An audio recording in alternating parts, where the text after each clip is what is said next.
कुछ कथाएं तो ये कहती हैं कि महादेव और भगवान विष्णु के संयोग से हनुमान जी का जन्म हुआ था।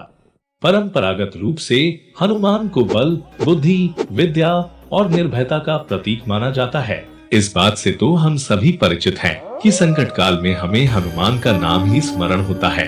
कहते हैं कि सर्वप्रथम राम कथा हनुमान जी ने ही लिखी थी और वह भी एक शिला पर। यह राम कथा वाल्मीकि जी की रामायण से भी पहले लिखी गई थी, जो हनुमान नाटक के नाम से प्रसिद्ध हुई। हनुमान जी का जन्म कैसे हुआ, इस विषय में भी काफी भिन्न मत हैं। कहते हैं कि एक बार जब माता अंजनी पर्वत पर तपस्या कर रही थी, इसी समय काफी तेज हवाएं चलने लगी, जिससे उनके वस्त्र उड़ने लगे थे। उन्होंने अपने चारों ओर देखा कि कहीं कोई उन्हें देख तो नहीं रहा। उन्होंने पाया कि उन हवाओं से एक पत्ता भी नहीं हिल रहा, सिर्फ उनके वस्त्र ही उड़ रहे थे। माता अंजनी को लगा कि कोई मायावी राक्षस अदृश्य रूप लेकर ऐसा कृत्य कर रहा है। तब भगवान पवन देव प्रकट हुए और माता से क्षमा मांगते हुए कहा, ऋषियों ने आपके पति को वरदान दिया है कि उनका पुत्र मेरे समान ही पराक्रमी होगा, इसीलिए मुझे विवश होकर आपको स्पर्श करना पड़ा। मेरे स्पर्श से आपको एक महान तेजस्वी बालक प्राप्त होगा, जो भगवान रुद्र के अवतार होंगे। एक अन्य कथा के अनुसार महाराजा दशरथ ने पुत्रेष्टि यज्ञ से प्राप्त जो हवि अपनी रानियों में बांटी थी, उसका एक भाग गरुड़ उठा कर ले गया और उस स्थान पर गिरा दिया जहां अंजनी पुत्र प्राप्ति के लिए तपस्या कर रही थी। हवि खा लेने से माता अंजनी गर्भवती हो गई और कालांतर में उन्होंने हनुमान जी को जन्म दिया।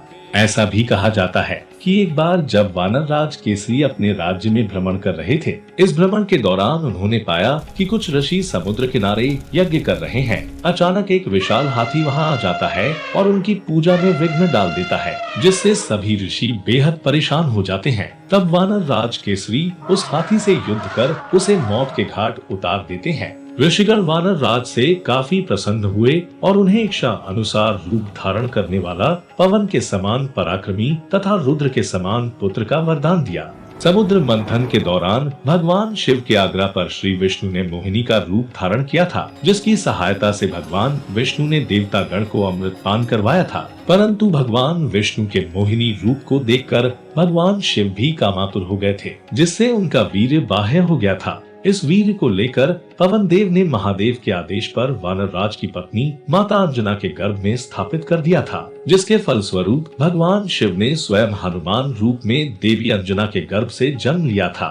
ऐसी भी मान्यता है कि जब वानर राज केसरी ने अंजना को वन में देखा तो वह उन पर मोहित हो गए। मारुति और अंजना के संयोग से हनुमान का जन्म हुआ था।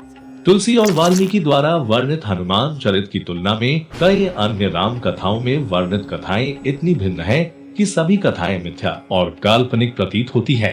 धार्मिक ग्रंथों में ऐसा उल्लेख मिलता है कि हनुमान ने अपना संपूर्ण जीवन श्री राम को अपना भगवान मानकर उन्हीं की सेवा में समर्पित किया था। वीर हनुमान के श्री राम के प्रति इस समर्पण को मेरा नमन, और आप भी कमेंट में इनके लिए जय श्री राम जरूर लिखें।